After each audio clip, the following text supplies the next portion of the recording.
Welcome friends. आज के video में हम देखेंगे समान विज्ञान से संबंधित प्रश्न जो कि आपके एग्जाम में पूछे जाएंगे।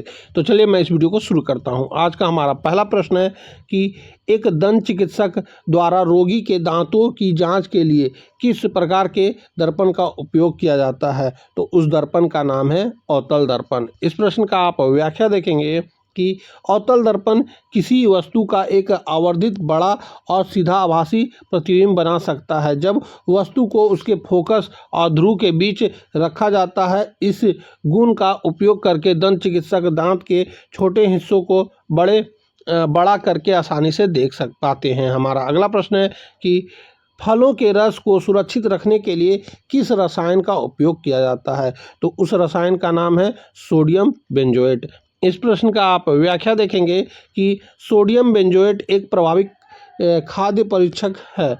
यह ईस्ट, मोल्ड और बैक्टीरिया जैसे सूक्ष्मजीवों के विकास को रोकता है, जिससे फलों के रस, जैम और अन्य अम्लीय खाद्य पदार्थों जल्दी खराब नहीं होते हैं। हमारा अगला प्रश्न है कि एथिल फूड नामक बीमारी किस कारण होती है। तो यहाँ एथिल फूड की बात कही जा रही है। तो यह कवक से होता है, ये आपको याद रखना है। इस प्रश्न का आप व्याख्या देखेंगे कि एथिल फूड एक आम त्वचा संक्रमण है जो टोफाइट नामक एक प्रकार के कवक यानी फंगस के कारण होता है। यह आमतौर पर पैरों की उंगलियों के बीच की नम और गर्म त्वचा को प्रभावित करता है। हमारा अगला प्रश्न है कि मानव शरीर की किस ग्रंथि को आपातकालीन ग्रंथि कहा जाता है।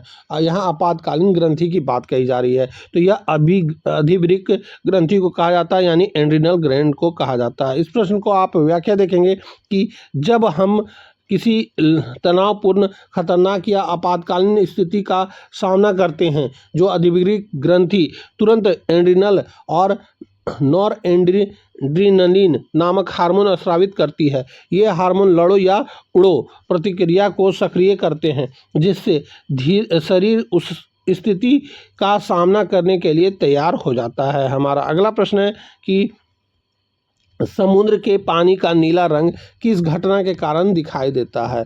तो यह दिखाई देता है प्रकाश के प्रकीर्णन के कारण। इस प्रश्न का आप व्याख्या देखेंगे कि जब सूर्य का प्रकाश समुद्र के पानी पर पड़ता है तो पानी के अणु अन्य रंगों की तुलना में नीले रंग के प्रकाश को सबसे अधिक बिखेरते हैं। यही बिखराव हुआ नीला प्रकाश हमारी आंखों तक पहुंचता है, जिससे हमें समुद्र नीला दिखाई देता है। यह आकाश के नीले रंग के समान ही घटना है। हमारा अगला प्रश्न है कि रक्त में कौन सा तत्व हीमोग्लोबिन का एक प्रमुख घटक है। यहाँ हीमोग्लोबिन के बारे में बोला जा रहा है। तो यह घटक है लोहा का। इस प्रश्न का आप व्याख्या देखेंगे कि हीमोग्लोबिन एक प्रोटीन है जो लाल रक्त कोशिकाओं में पाया जाता है और ऑक्सीजन के परिवहन के लिए जिम्मेदार है। प्रत्येक हीमोग्लोबिन अणु की संरचना एक केंद्र में आयरन का एक परमाणु होता है जो ऑक्सीजन के अणु को बांधता है। हमारा अगला प्रश्न है कि हाइड्रोपोनिक्स क्या है। तो हाइड्रोपोनिक्स एक तरह का क्या है, मिट्टी के बिना पौधों को उगाना होता है। इस प्रश्न का आप व्याख्या देखेंगे कि हाइड्रोपोनिक्स एक ऐसी तकनीकी है जिसमें पौधों को मिट्टी के बजाय केवल पानी और पोषक तत्वों के घोल में उगाया जाता है। इसमें पौधों की जड़ें सीधे पोषक घोल से आवश्यक तत्व प्राप्त करती है। हमारा अगला प्रश्न है कि परमाणु संख्या की खोज किसने की थी। तो यहाँ परमाणु संख्या के बारे में बोला गया है। तो इसकी खोज किया गया था हेनरी मोजले के द्वारा। इस प्रश्न का आप व्याख्या देखेंगे कि 1913 में हेनरी मोजले ने अपने प्रयोग से यह सिद्ध किया कि किसी तत्व का मूल गुण उसका परमाणु भार नहीं बल्कि उसका परमाणु क्रमांक है। नाभिक में प्रोटॉनों की संख्या होता है। इसी खोज के आधार पर आधुनिक आवर्त सारणी का निर्माण किया गया। हमारा अगला प्रश्न है कि कौन सा हार्मोन थायराइड ग्रंथि को थायरोक्सिन स्रावित करने के लिए उत्तेजित करता है। तो वह है TSH। इस प्रश्न का आप व्याख्या देखेंगे कि TSH थायराइड यानी कि का फुल फॉर्म होता है थायराइड स्टिमुलेटेड हार्मोन। इसका व्याख्या देखेंगे कि पीयूष ग्रंथि मास्टर ग्रंथि TSH नामक हार्मोन का उत्पादन करती है। यह हार्मोन रक्त प्रवाह के माध्यम से थायराइड ग्रंथि तक जाता है और उसे थायरोक्सिन T4 और ट्राई आयोडोथायोनिन T3 हार्मोन बनाने और स्रावित करने का संकेत देता है। हमारा अगला प्रश्न है कि पॉलीग्राफ उपकरण का उपयोग किस लिए किया जाता है? तो पॉलीग्राफ उपकरण का उपयोग किया जाता है झूठ का पता लगाने के लिए। इस प्रश्न का आप व्याख्या देखेंगे कि पॉलीग्राफ एक ऐसा उपकरण है जो किसी व्यक्ति के से प्रश्न पूछे जाने के दौरान उसके भीतर में होने वाली कई शारीरिक परिवर्तनों जैसे रक्तचाप, नाड़ी की गति, सांस की दर, पसीना को एक साथ मापता और रिकॉर्ड करता है। माना जाता है कि झूठ बोलते समय इन परिवर्तनों में भिन्नता आती है। हमारा अगला प्रश्न है कि पृथ्वी के वायुमंडल की किस परत को संवहन मंडल भी कहा जाता है? तो उस परत का नाम है क्षोभ मंडल। हमारा इस प्रश्न का आप व्याख्या देखेंगे कि क्षोभ मंडल में जमीन में गर्म होने वाले हवा गर्म होकर ऊपर उठती है और ऊपर की ठंडी हवा नीचे आती है। हवा के इस ऊर्ध्वाधर परिसंरचना को संवहन यानी संवहन कहते हैं। इसी संवहन धाराओं के कारण इस परत में बदलाव और मौसम संबंधित घटनाएं होती है। हमारा अगला प्रश्न है कि क्विकलाइम का रासायनिक नाम क्या है? यहाँ क्विकलाइम की बात कही जा रही है, तो इसका रासायनिक नाम होता है कि कैल्शियम ऑक्साइड। इस प्रश्न का आप व्याख्या देखेंगे कि क्विकलाइम, जिसे अब अनबुझा चूना भी कहते हैं, का रासायनिक सूत्र होता है CaO और इसका नाम कैल्शियम ऑक्साइड है। जब इसमें पानी मिलाया जाता है तो यह कैल्शियम हाइड्रोक्साइड बुझा हुआ चूना बनता है। हमारा अगला प्रश्न है कि पौधों में फ्लोएम उत्तक मुख्य कार्य क्या है? तो पौधों में फ्लोएम उत्तक का मुख्य कार्य होता है खाद्य पदार्थों का परिवहन करना। इस प्रश्न का आप व्याख्या देखेंगे कि फ्लोएम एक संवहनी उत्तक है जो प्रकाश संश्लेषण द्वारा पत्तियों में बने भोजन को पौधों के उन सभी हिस्सों तक पहुंचाता है जहां ऊर्जा की आवश्यकता होती है या जहां भोजन संग्रहित किया जाता है, जैसे जड़, फल, बीज। हमारा अगला प्रश्न है कि ऑडियोमीटर का उपयोग क्या मापने के लिए किया जाता है? तो ऑडियोमीटर का उपयोग सुनने के लिए की क्षमता के लिए किया जाता है। इस प्रश्न का आप व्याख्या देखेंगे कि ऑडियोमीटर एक उपकरण है जिसका उपयोग किसी व्यक्ति की सुनने की क्षमता का परीक्षण करने के लिए किया जाता है। यह अलग अलग आवृत्ति तीव्रता पर ध्वनि उत्पन्न करता है ताकि यह पता चल सके कि व्यक्ति कितनी धीमी आवाज़ सुन सकता है। हमारा अगला प्रश्न है कि किस वैज्ञानिक ने टीकाकरण की खोज की थी?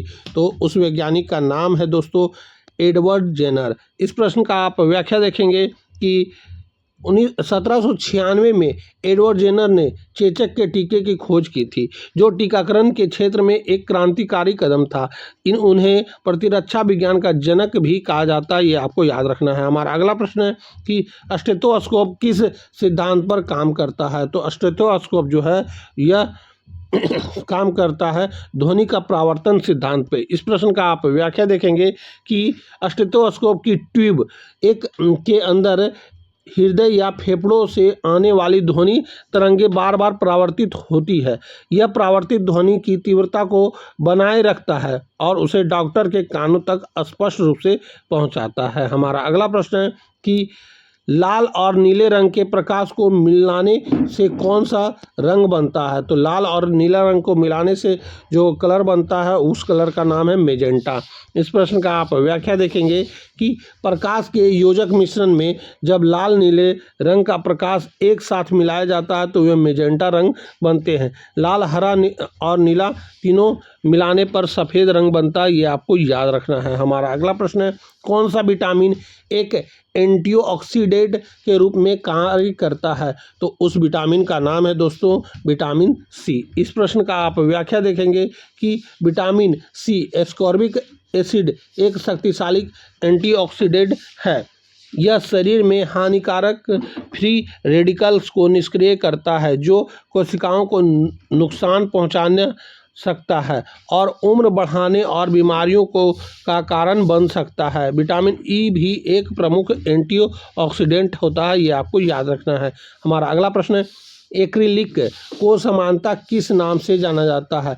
तो एक्रिलिक को हम समानता जाना जाता है ऑरलोन यानी एक्रिलाइन के नाम से। इस प्रश्न का आप व्याख्या देखेंगे कि एक्रिलिक फाइबर एक सिंथेटिक पॉलीमर है जो उन ऊन जैसा दिखता है और महसूस होता है। इसके ब्रांड नामों में ऑरलॉन, एक्रिलाइन शामिल है। यह हल्का गर्म ऊन से सस्ता होता है, इसलिए इसका उपयोग स्वेटर, कंबल आदि बनाने में किया जाता है। हमारा अगला प्रश्न है कि किस वैज्ञानिक ने रक्त समूह की खोज की थी?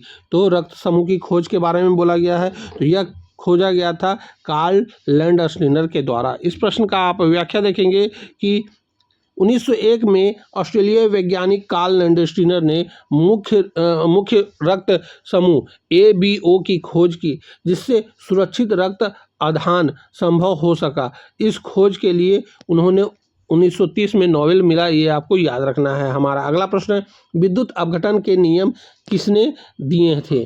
तो विद्युत अपघटन का नियम दिया गया था फैराडे जी के द्वारा। इस प्रश्न का आप व्याख्या देखेंगे कि माइकल फैराडे ने विद्युत अपघटन के 2 प्रसिद्ध नियमों को आप प्रतिपादन किया, जो बताते हैं कि इलेक्ट्रोड पर जमा या मुक्त होने वाले पदार्थ की मात्रा प्रवाहित विद्युत आवेश की मात्रा पदार्थ की तुल्यांकिक भार पर कैसे निर्भर करती है। हमारा अगला प्रश्न है, ब्रोंकाइटिस रोग शरीर के किस अंग को प्रभावित करता है? तो यहाँ ब्रोंकाइटिस रोग के बारे में बोला गया है, तो यह फेफड़े को प्रभावित करता है। इस प्रश्न का आप व्याख्या देखेंगे कि ब्रोंकाइटिस फेफड़ों तक हवा ले जाने वाली श्वसन नलियाँ की परत में होने वाली सूजन है। इससे खांसी, बलगम और सांस लेने में कठिनाई होता है। हमारा अगला प्रश्न है कि एलिसा टेस्ट का उपयोग किस बीमारी का पता लगाने के लिए किया जाता है? तो वह बीमारी है दोस्तों एड्स। एड्स के पता लगाने के लिए एलिसा टेस्ट किया जाता है।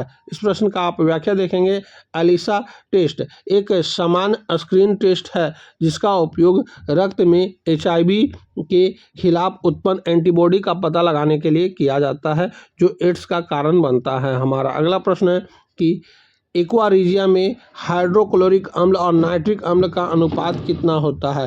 तो एक्वारिजिया में हाइड्रोक्लोरिक अम्ल यानी HCl और नाइट्रिक अम्ल का अनुपात जो होता है, यह होता है दोस्तों 3:1 का। इस प्रश्न का आप व्याख्या देखेंगे कि एक्वारिजिया जो है अम्लराज 3 भाग सांद्र हाइड्रोक्लोरिक अम्ल और 1 भाग सांद्र नाइट्रिक अम्ल को मिलाकर बनाया जाता है। हमारा अगला प्रश्न है कि कौन सी ग्रंथि जैविक घड़ी को नियंत्रित करता है?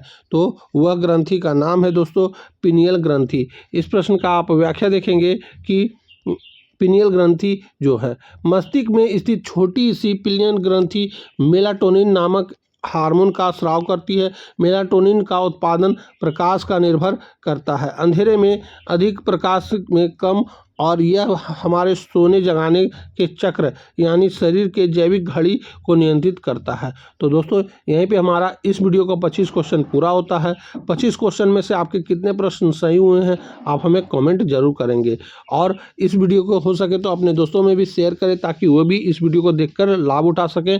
तो अब हम मिलेंगे अगली वीडियो में, तब तक के लिए जय हिंद, वंदे मातरम।